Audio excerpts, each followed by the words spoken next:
Je comprends, mais je voulais pas faire politique, je voulais faire juste une alerte. Ok, je suis d'accord avec vous. Ok.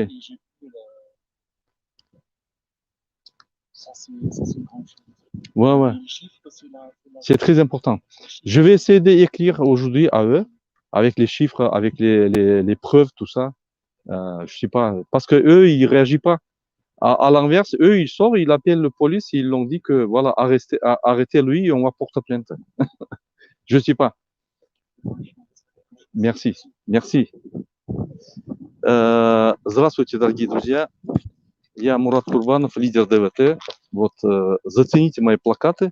Я стою напротив организации, Всемирной организации здравоохранения. Зацените мои фото. Эти плакаты я сделал с президентом Туркменистана Бердымухамедовым. Вместе мы делали вчера ночью. Закончили в 2 часа и в путь отправились. Вот я стою напротив здания ВОЗа. Вот их знак. Видите? Вот я вам скажу, вот сейчас сюда я не имею права заходить, поэтому я вам покажу вот отсюда. Вот это их знак, вот это их шлагбаум. Дальше шлагбаум я не имею права заходить. И вот это сам ВОЗ. Я здесь стою, обратите внимание. Вот со мной стоит Бердымухамедов. Он молодец, сопровождает на все мои протесты со мной вместе. Меня сопровождает, оберегает от всех. Объясняет людям, что вот так, вот так. По моей просьбе господин Курбанов распространяет информацию, потому что я уже все сделал людям. Я их и убиваю, я их и в тюрьму сажаю, я их запрещаю им выезжать из Туркменистана, закрываю границы, запрещаю выдавать паспорта, я их коронавирусом уничтожаю. Я уже геноцид такой устраиваю, что прихожу к ним домой и спрашиваю, откуда машину взял, плати налоги. Я их заставляю без социала сидеть, безработицу я развил до 70%, они все равно не встают. Вот он мне обратился и сказал: господин Курбанов, сделайте что-нибудь, я уже устал против этого народа совершать мои все недостойные поступки с нарушением закона Туркменистана и Конституции. У меня тоже Аллах ждет, я тоже должен отвечать, поэтому вы сделайте что-нибудь, пускай они встанут и меня поменяют, я устал. Вот так он ко мне обратился и со мной вместе ездит по всему миру, делает протесты. В Америке мы были, в Вашингтоне, мы были напротив Белого дома, мы в Хьюстоне были с ним, мы были напротив ООНа в Нью-Йорке, вот напротив ООНа в Женеве были. Вот сегодня я только что опять был. Вот мои друзья, полицейские идут, вот тоже, как всегда. Это они меня любят, сопровождают тоже меня. Вот они идут. Они герои Ютуба тоже, как я и как Бердымухамедов. Вот. Сейчас идет прямой эфир. И je respecte la distance. Hein? Bonjour, vous allez bien? Вот этот приходит, он себя доброго строит, но он на самом деле вот боится камеры, смотрите. Камеру боится, спрятался, убежал. Сейчас мы его найдем. Вот он, смотрите. Это звезда. Она звезда. Они защищают коррупционеров. Вот ВОЗа они защищают. Вот мы продолжаем нашу эту. Vous savez bien pourquoi je suis là? Ici? Oui, exactement. Très très bon. En fait, je vous explique.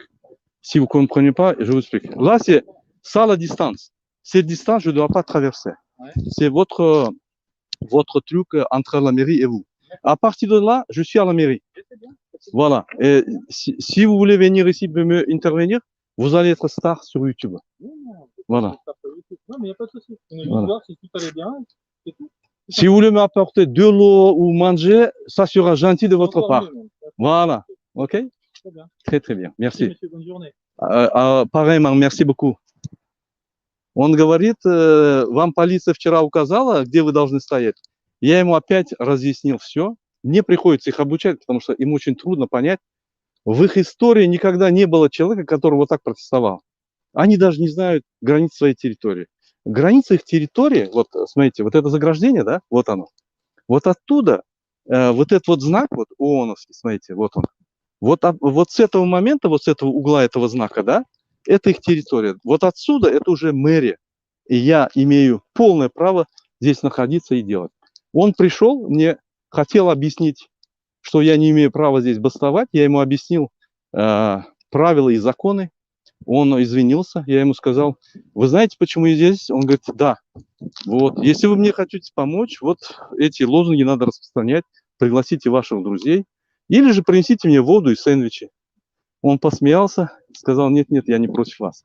Но все равно, вот его команда, вот они идут, он звонки делает сейчас во все места, жалуются, сейчас приедет полиция, как всегда, они еще раз убедятся, еще раз мне скажут, продолжайте таким же духом, но другими словами, что вы не имеете права и так далее. И еще раз им придется объяснить все. Ну, это нормально, потому что Туркменистан и туркмены сейчас борются за свои права и за демократию. И нам приходится обучать даже вузовских сотрудников. Международная полиция Женевы, нам приходится их обучать, поверьте. Они даже не знают свои законы и не знают законы, не знают права протестующих. Относительно международной организации здравоохранения. Посмотрите, вот здесь, вот в этом здании, 3% коррупционеры, а остальные нормальные сотрудники. Эти коррупционеры, они работают с правительствами. Работают с правительством, приезжают, типа комиссия, им взяточку дают, допустим, в Туркменистане коверчик.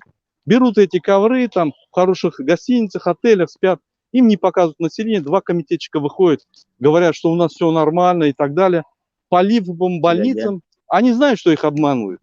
Ну, они как бы, им это выгодно, они делают картинку, забирают свои денежки и уезжают. Вот так происходит. Но это не значит, что везде так и так далее. Но когда ты вот так перед зданием приходишь, стоишь и показываешь, охрана приходит, внутри начинают дрожать все. Понимать, что это в YouTube идет, и весь мир будет знать, что они делают. И отношение к ним, здесь журналисты быстро подхватывают, и отношение к ним меняется, даже доходит до того, что президент страны Америки говорит, я им платить не буду, потому что это коррупционеры. И у них имидж падает очень сильно, за это они борются. Многие люди могут уйти с должности, поэтому вот это и есть демократия и свобода слова. Вот. Я приветствую моего друга, моего сотоварища, революционера Фархада. Фархад, если нас слышишь, но он занят, наверное, своим протестом. Пока счет 2-1, я впереди.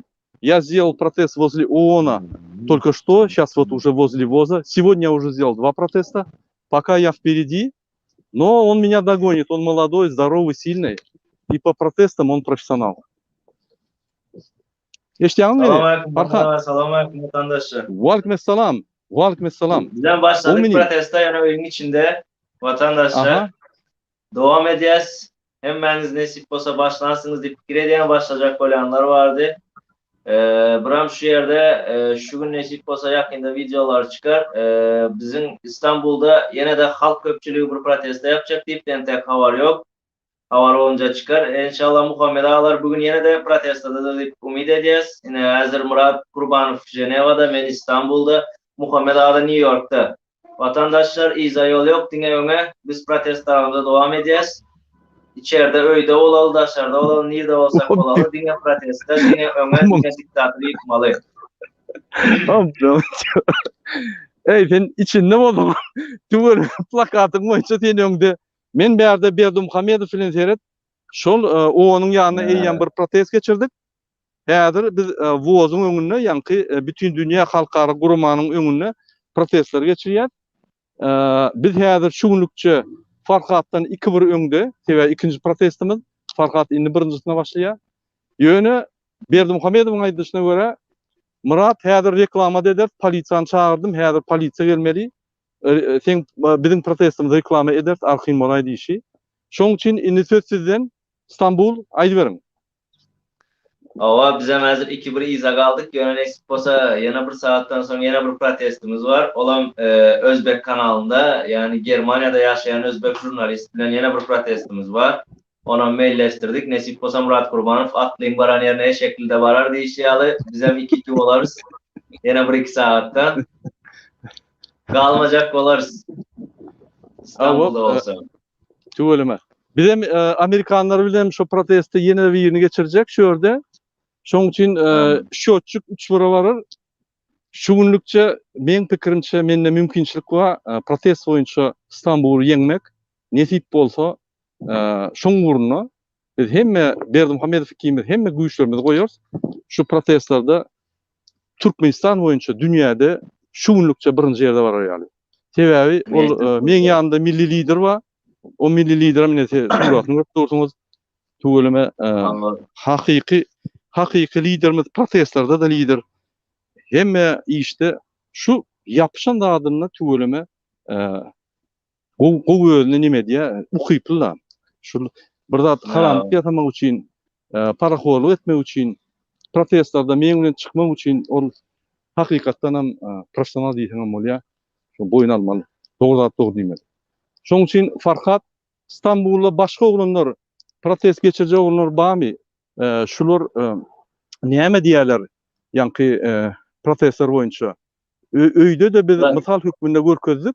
Öýde de geçip bolýar şu protestler. Hökman ýa köçe çykyp bütün dünýä görkezmeler. Ine diýerde bir görünüşini tapdyk. Oňa metod Farhat diýilýär. Ýa-ni öýde geçirmeli protest. Täze metod oýlap tapdyk. Egerde hormatly watandaşlar, siz egerde mümkinçilik hiç ýyl bolmasa, türmede otursaňyz ýa-da bir taamda otursaňyz, mümkinçilik bolmasa Farhat metodyny ulanyň. Şu metod Türkmenistan taryhyna girdindi. Öýüň içinde ýa bir kiçik ýa-ni 3-4 metrlik ýa-ni komynyň içinde de protest bolmak bolýar. Ine şu metody bu belläp goýuňdy, şu boýunça işläň. Farhat söz sizden, aýdyberiň. Adi işiniz ýaly hakykatdan hem şu günem nesip bolsa biz sizden öňe geçeriz. Nesip bolsa birinji biz bolarys. Sebäbi menden başga da 4 sany oglan şumat öýde protestde geçirýär birazdan. Ola olanlar efire gelip bilmese de özler videolarını açacaklar. Dün gürleştik. Edilmeyen ýaly plakat açıp aktivistlerimizin 4 sanysy öýde protest yapýar. Soňam dün bilişimize göre bizim bir aktivistler ýöne arkadan biz bilen bilek hareket etýän bir watandaşymız şu gün İstanbul Aksaray Ayasofya'da 150 kişilik protest geçiriyor ve dün haýyş etdi spesialne şu 28 sany ady yazılan aktivist gelmesin dedi. Biz halk olup şu aktivistlerin hakkını savunmak için Ayasofya çykýas dedi ve Türkiye'nin AK Parti ilçe müdürlüğünden hem adam geliyor ve AK Parti'nin kanalı olan A Haber'den hem jurnalistlerimiz geliyor dedi. Bugün hem ulu proteste devam edip dur. Yine 1-2 saatten bu torya 10 videolarına atarız ve İstanbul yine de birinci yere çıkıyor. Murat Kurbanov katı görmen. Biz hem sizin de işiniz ýaly. Doğru Berdimuhamedov şumat sizin yanınızda yine biz adını göterip oturuştayda. Yine berde yazıp dur diktatör deyip özü olmasa da adını göterip dururuz şumat. İnşallah yakın günlerde sizin yanınızdan bizim yanımıza da gaýdar. Tamam. Men Jenevadaky Türkmen diplomatik korpusa ýüzlenýän ine Berdimuhamedov berde meň bilen terdim. Geçirip dur protestlary. Sizem goşuljak bolsaňyz ine men ine şul wozyň öňünde durandyr. 16:00 çeli durjak. Polisleri, spesial polisleri getirin. Biz köpeleli sebäbi Türkmen halkymyz doğrudan hem protesta diňe Türkmenistan'da da Jenevada diplomatlarım çykýany görmeli. Sebäbi siz her wagt haramdan elini okşaýaňyz, aýagyny okşaýaňyz, häzir gelip suratyny okşamak wagty geldi. Gaýrat edin gelin. Size garaşýar. Öňkü ýa-ni onuň öňüne gelemde siz gelkitdiňiz, bellenip gitdiňiz, şuň sizi göremzok. Men ony haramda hökman ýa-ni hat üstüne duýduran, siz gelmeýäniňizi ýöne özüm görüp dur. Şoň üçin gaýrat edin. Galman gelin proteste görünün sizem Türkmen halkı ýaly. İstanbul aýdyberiň. Doğru aýtýaňyz, edil sizin de işinize ýaly, sizin aýtýanlaryňyza goşulýan ve berde de bir topar çykjak bolan watandaşlarymyza, aktivistlerimize ve beýleki protesta çykmana köwes edýän adamlaryňyzyň hemmesine diýen gelin goşulun, hiç goşulup bilmeseňiz edilmek ýaly öýüň içinde edin. İsteseňiz köçe edin, isteseňiz ne Ayasofya'da, isteseňiz hem Ertir. Dün Murat Kurbanov size meşittiniz. Adam çevrim gurnamalyda yine bir protesta var. Ona inşallah Allah nesip etse menen barmam mümkin. Eğer wagtym bolsa, ona ýardam ökünde. Hiç nemetmeseňiz şo taýyp gelin. Ertir protesta gatyly. Bir de nemede geçirilýär. Demir kapıda boljak protestamız bu.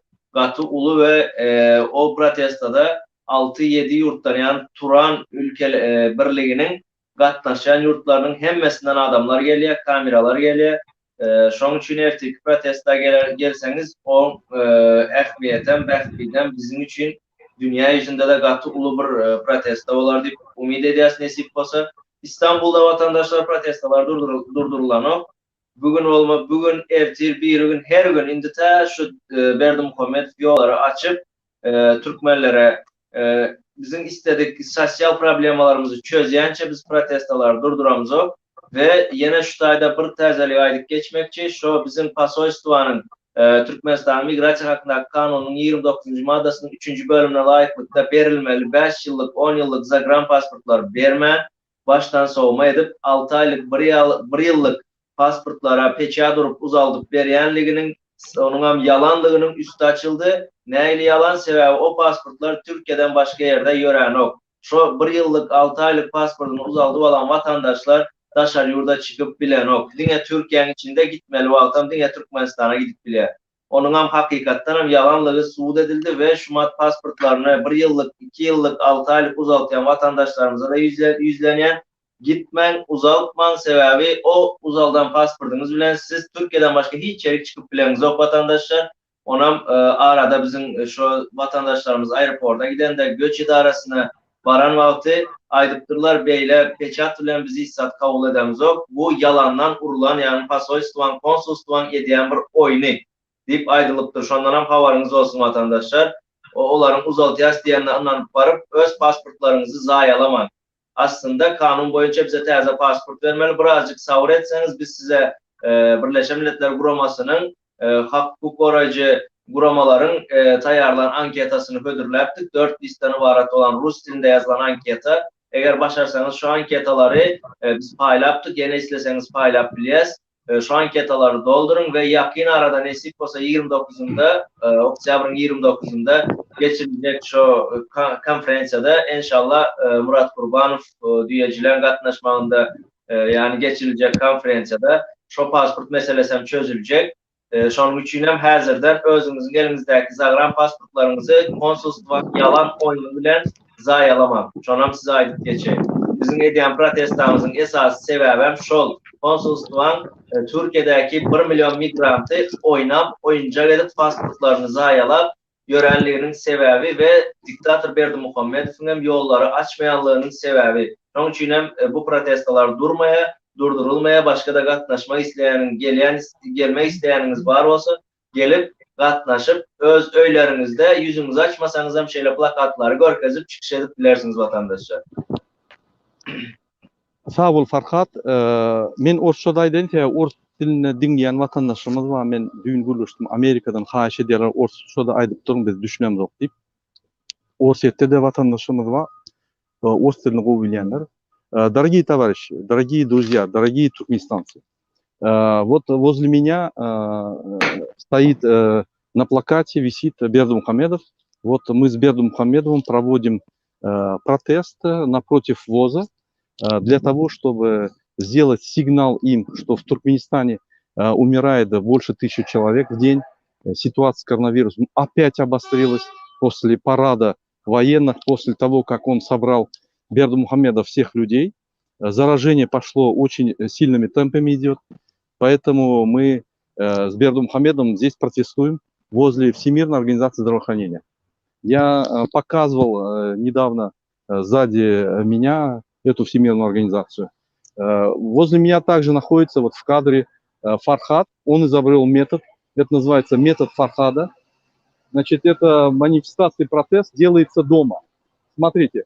Он развешивает свои протестные, значит, лозунги и выходит в YouTube и протестует. То есть этот метод Фархада позволяет вам в любой точке мира, даже в тюрьме, протестовать. Вооружитесь этим методом и покажите всему миру, что туркменский народ идет твердыми шагами к демократии, к свободе слова, к независимости, реальной своей независимости, к свободе своей и к построению справедливого государства демократического. Я вчера видел, сегодня видел вчерашнюю программу Ялан Ватан Хаварлары, то есть это называется Ватан-программа, которая обманывает людей уже 30 лет. Они там говорят, что они поздравляют президента Туркменистана от независимости туркменского народа. То есть во всех своих поздравлениях они говорят, Мы вас поздравляем, Туркменистан, туркменский народ, и нашего лидера Аркадага, нашего там военного преступника и так далее, и так далее, и так далее. То есть о нем больше говорят, его поздравляют на всех мероприятиях военные, которые ему руки-ноги целуют, народа нету, этот праздник посвящен только ему, чтобы этого идиота опять, значит, восхвалить. И, естественно, он когда ходит, один ходит, как ангел, спустившийся на землю, но он не ангел, он черт, спустившийся с ада. Вот он ходит там один, как идиот, и все вокруг него, значит, на расстоянии 50 метров. То есть это видно о чем? Это говорит о том, видно то, что он один, народ его никогда не поддерживает, и народ его ненавидит. Я хотел это вот просто высказать. Это видно, он настолько не понимает свою ситуацию тяжелую, да, идиот, наркоман, героинщик, что даже написал одну книгу. То есть сидит, книги пишет, музыку сочиняет, диджейничает. Люди от коронавируса умирают. Ну, человек просто живет своими днями. Наверное, у него есть зам вице-премьера по кайфу, который ему все это организовывает. Потому что, наверное, нет у него специалистов по экономике, ассистентов, экспертов. Поэтому он и не понимает, что происходит и в экономике, и в социальной сфере нашего государства и нашей страны. Поэтому, дорогие товарищи, дорогие туркменистанцы, дорогие друзья, мы продолжаем протесты. Сегодня протест идет в Нью-Йорке. Вот по методу Фархада в Стамбуле идут протесты уже второй день. Протесты идут сегодня в Женеве, вот я провожу. Протесты скоро начнутся и в Туркменистане. К слову, протесты. Бердымухамедов не только привык, он уже сам ходит на эти протесты. Обратите внимание, он со мной был в Вашингтоне, в Хьюстоне, в Вашингтоне напротив Белого дома. Он со мной был в Нью-Йорке напротив ООН. Он со мной был напротив здания ООН, внизу, значит, здание ООН в Швейцарии, в Женеве, напротив здания ООН по правам человека. Сейчас он напротив ВОЗа со мной проводит протест.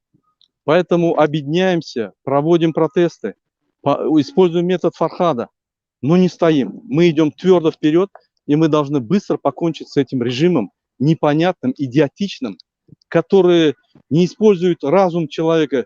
Этот режим зацелен только на одно.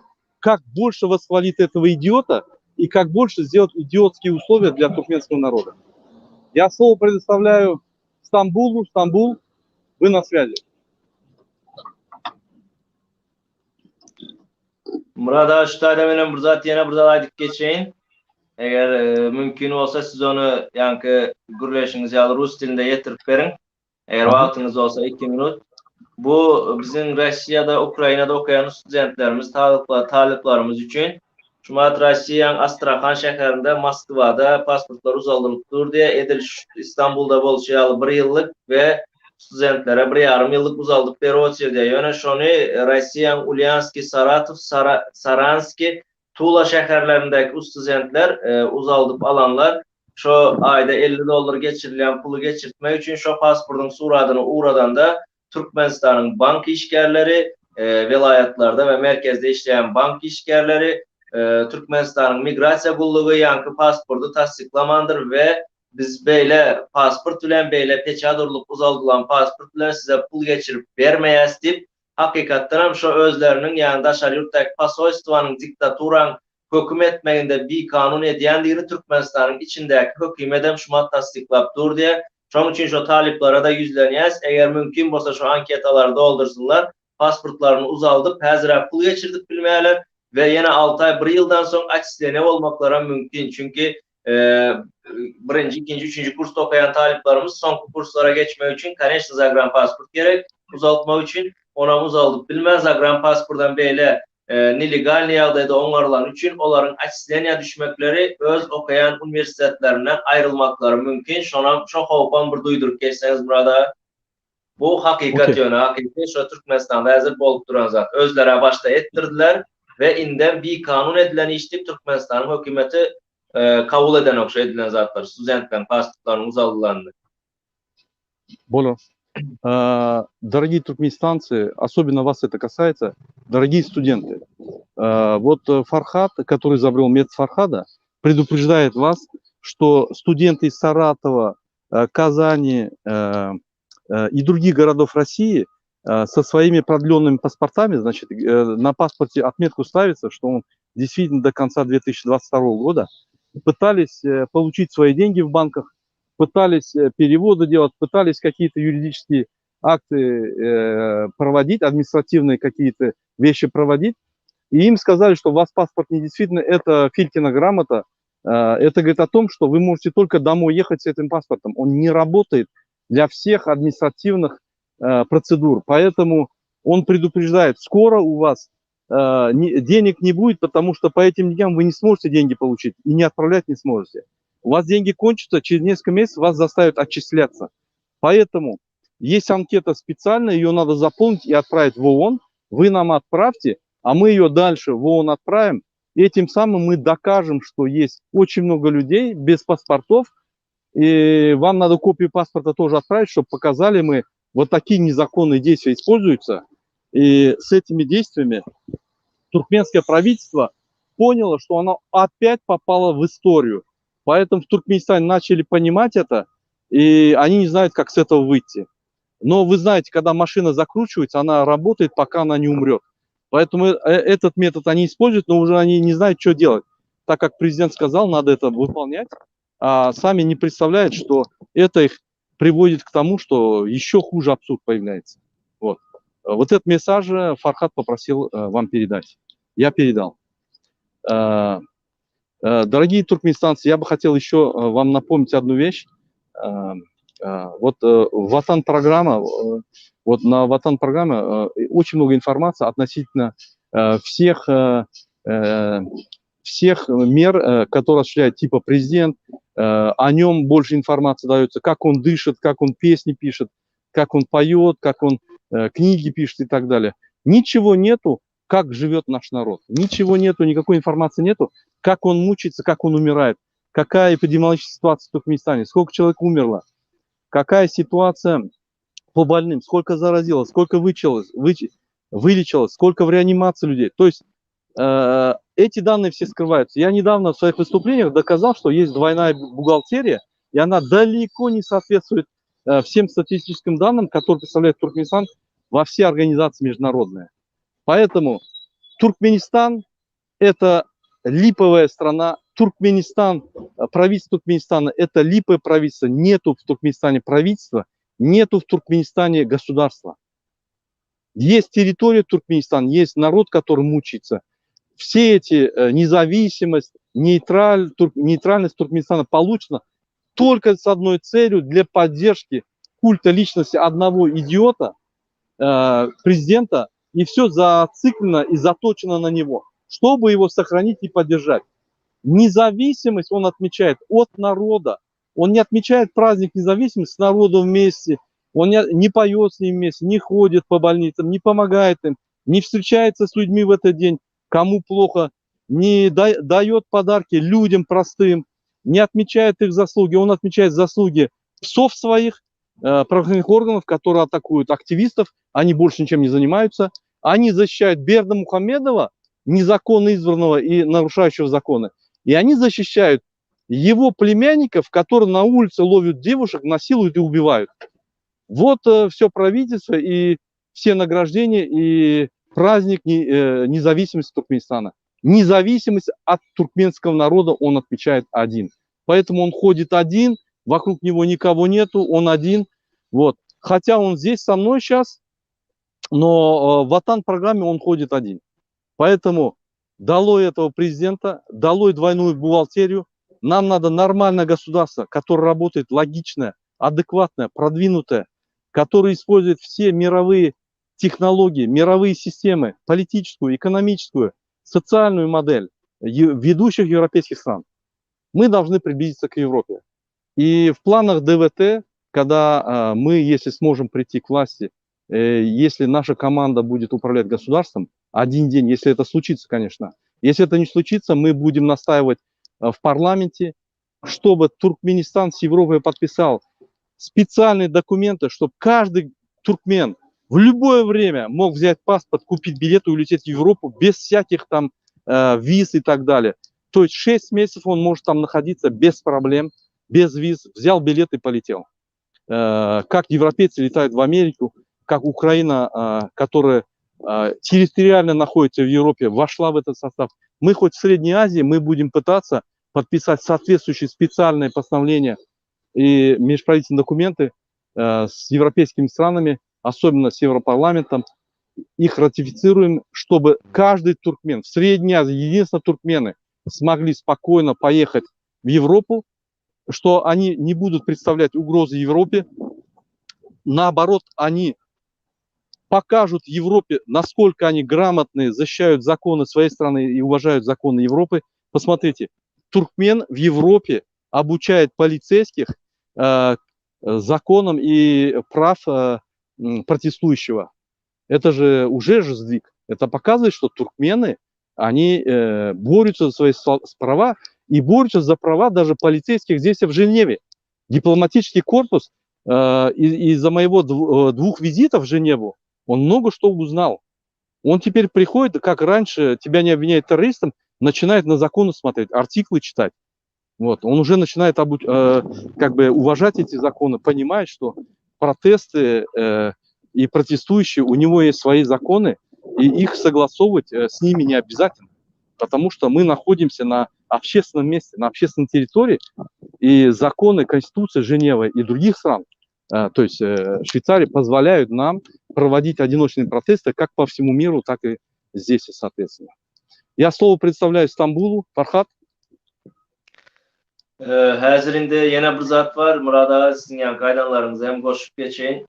Türkmenistan'da 27. sentyabr günü şu garaşsızlığı bir ay izası düşürdü ve ütketti gününü şu yıl garaşsızlık bayramının 30 yıllık toyuna Türkmenistan'ın hükümet budjetinde yani budjet işgərlərinin hemmesinden 100 manattan pul toplanıyor Murad ağa. Seyredin bulan ediyen oyununa 100 manattan pul toplap, halktan toplap özünün bir ay izası düşüren garaşsızlık bayramına halkın cüvüsünden alıp bellek geçen yani bizim hormatlı Berdi Muhammed diyenimiz yani diktatör Berdi Muhammed'in yine bir oyunu bu.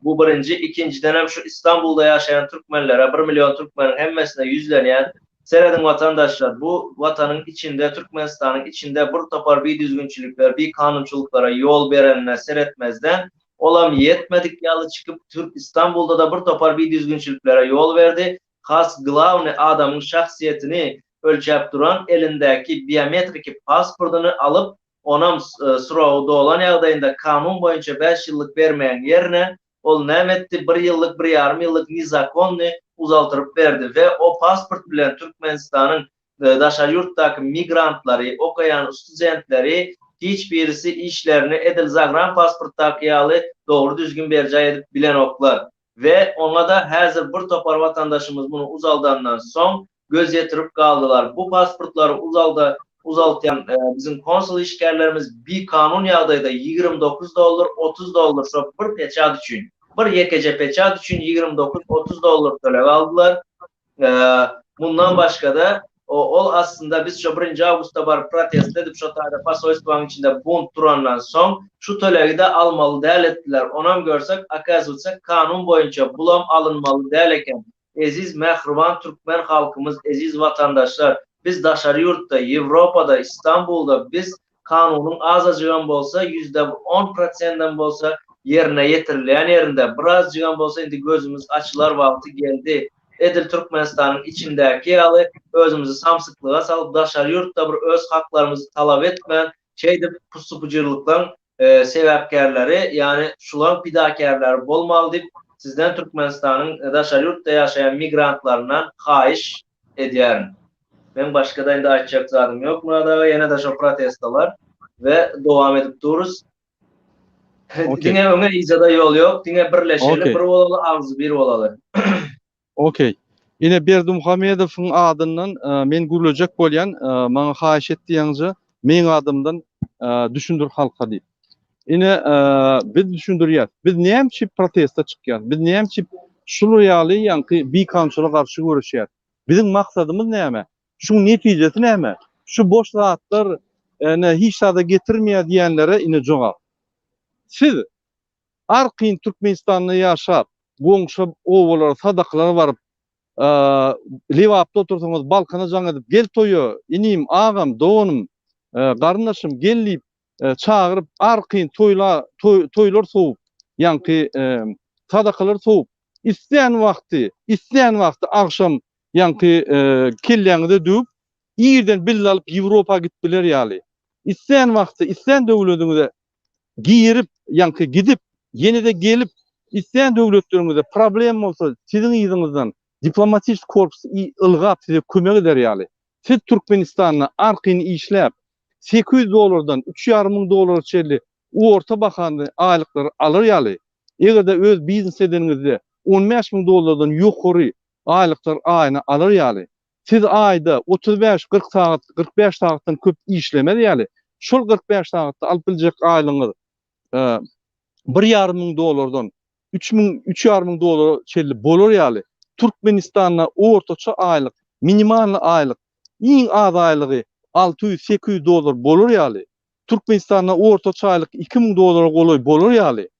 Türkmenistan'a azatlyk, isleýän wagtyň, isleýän adamy, prezidenti, parlamentiň ýolbaşçylaryny, ýanky bir kanun hereket etseler, bir kanunçylyk etseler, ýa bir kanun karar alsaňar, gün suwda çykaryp, şu karar ýatyrar ýaly.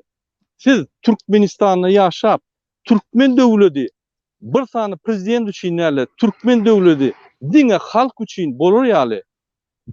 Döwlet halk üçin bolar ýaly. Sizin haklaryňyz iň ýokarda, döwletiň işleriniň iň ýokarsyna, döwletiň maksatlarynyň iň esasy bolar ýaly. Ine biz çykyp görüşýär. Şu güne gelmek, men size aýdaýyn. Ine häzir saat näçe boldy? 13:07 Paris wagty bilen, Ženewa wagty bilen. Şunu bir 18:00 amala aşyp bilýär. Diňe size bagly. Siz bizi podvadit edip tarmazit edýäňiz. Egerde siz 10% halkymyz galan ýagdaýynda, 3% aktivistimiz öňe çykan ýagdaýynda biz şu zatları bir günne tamam edip bilýär. Ine mysal üçin biz 18:00 köşkün güne baryp hemmämiz, ýani hemme diýänimiz 2-3% halk öňüne baryp Berdimuhammedow gün bol diýip hukuk gorayan gurumlar çağırıp şunu soğudun diýip şo ýere getirip şo ýerde günü arrest etdirip ýanky wagtlanýy izolyator goýup oňa ýuridik komissiýa düzürip jinaýat işine çeker ýaly. Şo ýerde wagtlanýy hökümet saýlap Türkmenistan'a saýlawlary ikrar edip 1,5 ay, 2-3 ay gerek bolsa wagt salyp her kim öz predwyborny ýani kampaniýasyny ýanky geçiriljek öz programmalaryny halka düşündirip güýçlüden saýlap falsifikasiýa däl Ýewropa döwletlerini çağırıp ýanky saýlawlara görkezip ine seredin özüňiz barlaň bir ýerde kemçilik tapsaňyz şo ýer annulyasiýa edilýär. Şolaram komissiýa goşup saýlawlary geçirip Ýewropa döwletleri göz ýetirip bizi demokratiýa ýoluna barýanymyzy bilseler bize kömek ederler. Mundan başga biziň öz pulumyz özümiz ýetir. Biz öz pulumuza da hiç kime garaşman, hiç kimden kömek dilemen özümüzi gül ýaly güne salyp bilýär. Problema ýok hiç hili.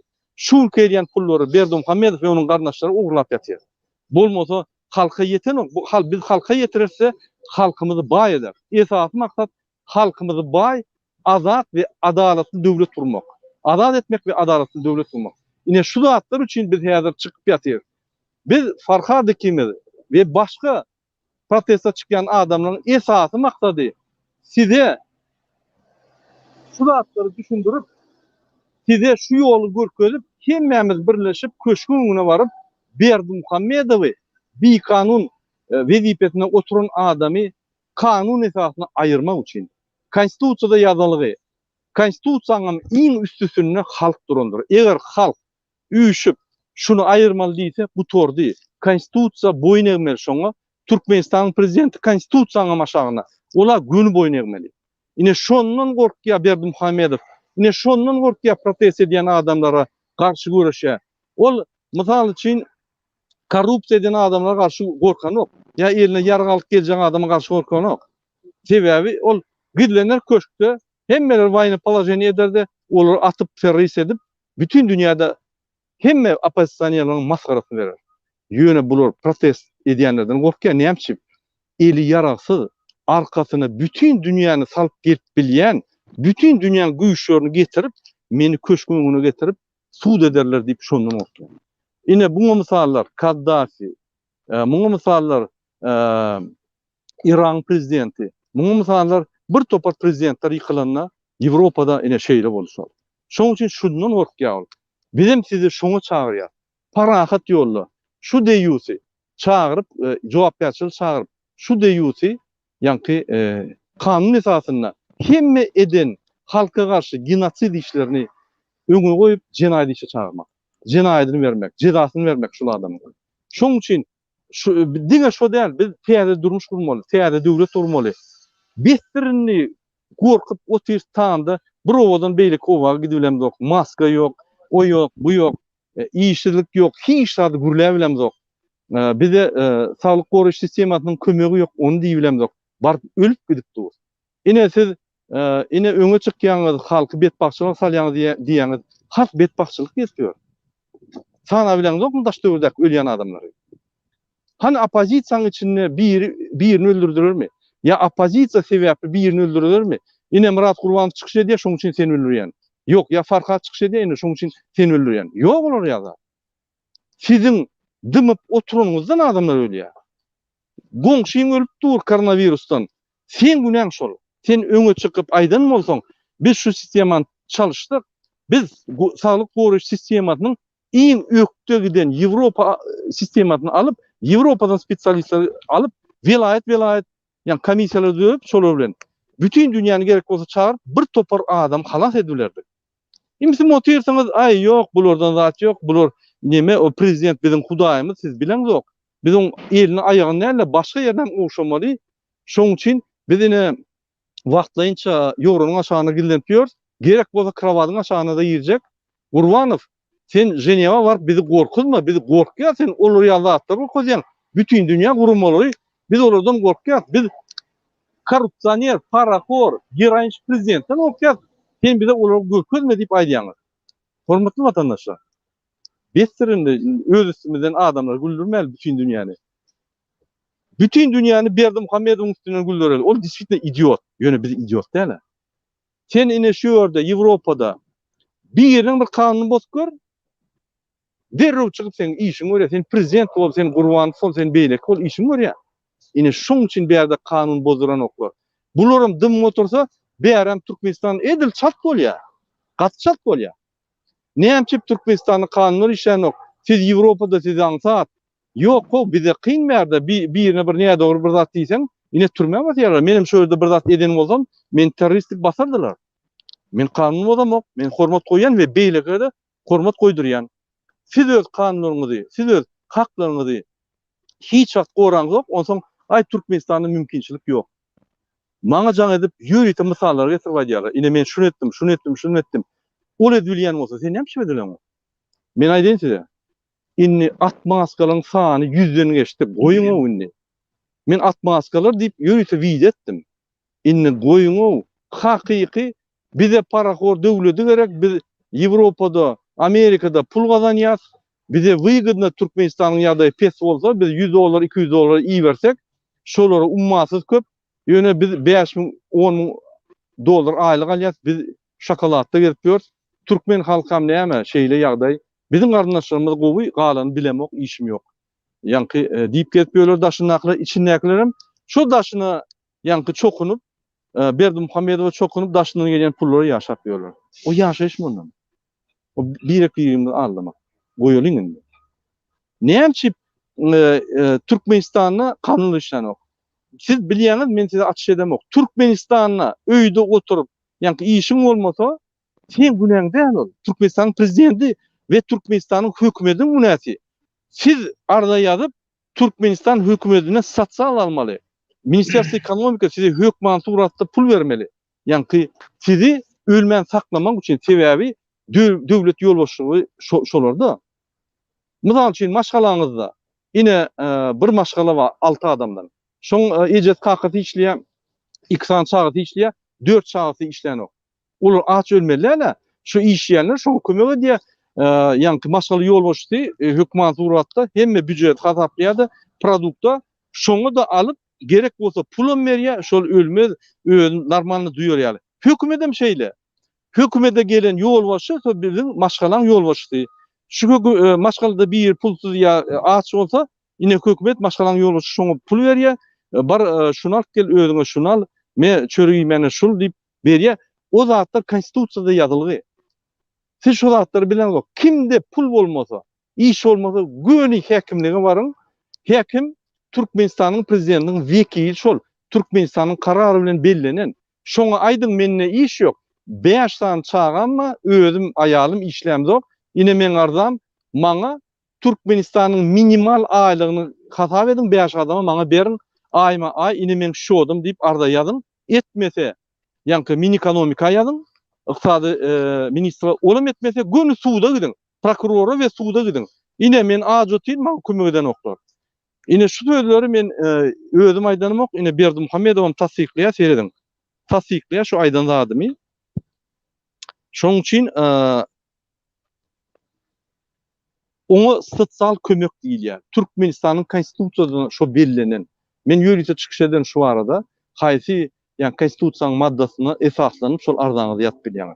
Şoň üçin wyýykyt müňlerçe wyýykyt bar. Siz ýöne direkt dursaňyz tupiga özüňizi we közen ölçüp oturýar. Ine biz çykyşlarymyzda, YouTube'larda, protestlerimizde size düşündürjek bolýar. Siz bir döwletiň grajdany diýmek, döwlet size jogapkärçilik alyp barýar. Size bir zat bolsa, pasportyňyz könelse, ýa bir kömek gerek bolsa, ýa yaramasaň, döwlet ylgap etmeli onuň birinji borjy. Eger etmedik ýerinde, ýa hökümet, onda hökümet jenaýatkär bolýar. Hökümet onu hökman surgatda halkga çalışmaly. Hemme döwletlerde şeýle bolýar. Ine Jenewada, ýa Şwitsariýada hökümet etmesin, edil bir günde kalıp çalışıp koyuyorlar. Avrupada isyan döwletiňizde şey der, näme Türkmenistanda bolan ok? Bulan konstitusiýasy sizinki ýaly, sizinki konstitusiýaňyz bizinki hem şunun ýaly. Näme problem bar? Problema bizim kellemizde. Bizim kellemizde biz ýa-ni nälaja deýin garyp bir ýa-ni hemme zatyň gorkýan adam. Ýok, biz adam şu dünýä dogulukmy? Türkmenistan'da doğulluk mu? Türkmenistan hükümeti bizi saklamalı. İşleri yok, işsizlik ol bizim problemimiz da. Diýmek ol ykdysadyety alyp baryp bilen ok, diýmek ol biznesi gysýa, diýmek ol gurýan zawodlary hiçat beren ok, öz-özüni oňur bilen ok, o pullar zaýa zyňyldy. Diýmek Türkmenistanyň prezident pullary harçlap, aňyr ber harçlap Türkmenistanyň öňe aktyw bilen ok. Boldy, onu çalışmaly. Boldy, gepiň tümekleri. Ine mysal üçin cemiyet kurulması. Cemiyetin kurulmasına $100.000 verildi. İçinde 100.000 adam var. Şu cemiyet kurulmanın yol başladı. Adamlar paylaman özcüsünü vurdu da arkayın indi bana milli lider deyin deyip getiriyor. Şuraya Türkmenistan'ın cemiyet oluşu devlet değil ya bu. Prezidenti yer gastandan bağlıklar alıp cüvüsünü vurup isteyen yerine sokuyor. Biz olsa közenip diyor. Onun üstüne de bu haramzada diye bana indi arkadan diyeyim milli lider deyin. Arkadağdan ýadadan bir gowuz tapın. Häzir şol pamperli ýaşylar oýlanyp ýatyr. Täze at tapalyp. Farhady kimiz kömek edemezek şoňa. Şolary ýa täze tapmany sebäbi arkada gady eýem haramda bolupdy. Indi maňa gerekkä Farhat bilen Murat ine beýle kapatsanýalar men arkada gadym zaýadylar. Indi täze at tapyn. Maňa milli lider diýen ýene bir zat diýen diýip ýa şo günü bilen getiriyor. Ol özüni düň kwatan programmasyna öz-özüne medal varıp berip sizi ýa halka minnetdarlyk bildirýär. Samsyk näme? Ola idiot. Ýöne bizi idiot görýär. Öz-özüne medal berýär, öz çykyp aýdýar, özüni gutlaýar, özüne ýa goýýar we aýdýar sag bolun. Men ýene de bir medal aldym. Men şuňa munasyp köp ýyldan bäri belläp geçişinde sag bolun diýip bir idiot. Mundan beter men size näme düşündireyim? Şuraya idiotyň aslynda bolsaň, bolýar sen bir edarda işleseň sen mecbur şol edarda aýlyk üçin işlemek we saklamak. Ýöne bu jemgyýet gurulşy, ýa-ni hökümetdäki saýlanan adamlar bizim seslerimiz bilen saýlandy. Şoň üçin bize bagly ol. Men häzir batareýamy gutorýa, Farhat sen efir dowam etseň öçür. Men bir 30 minutdan zaryad edip ýene ýa gerek bolsa çykan bolýarmy? Sag bolun watandaşlar, batareýam gutordy. Protest gidip dur devam ediyor. Hazır ikinci bölümü bolýar. Bolýarmyz? Sağ bolun. Bolýan birader. Sen devam etsen devam eder.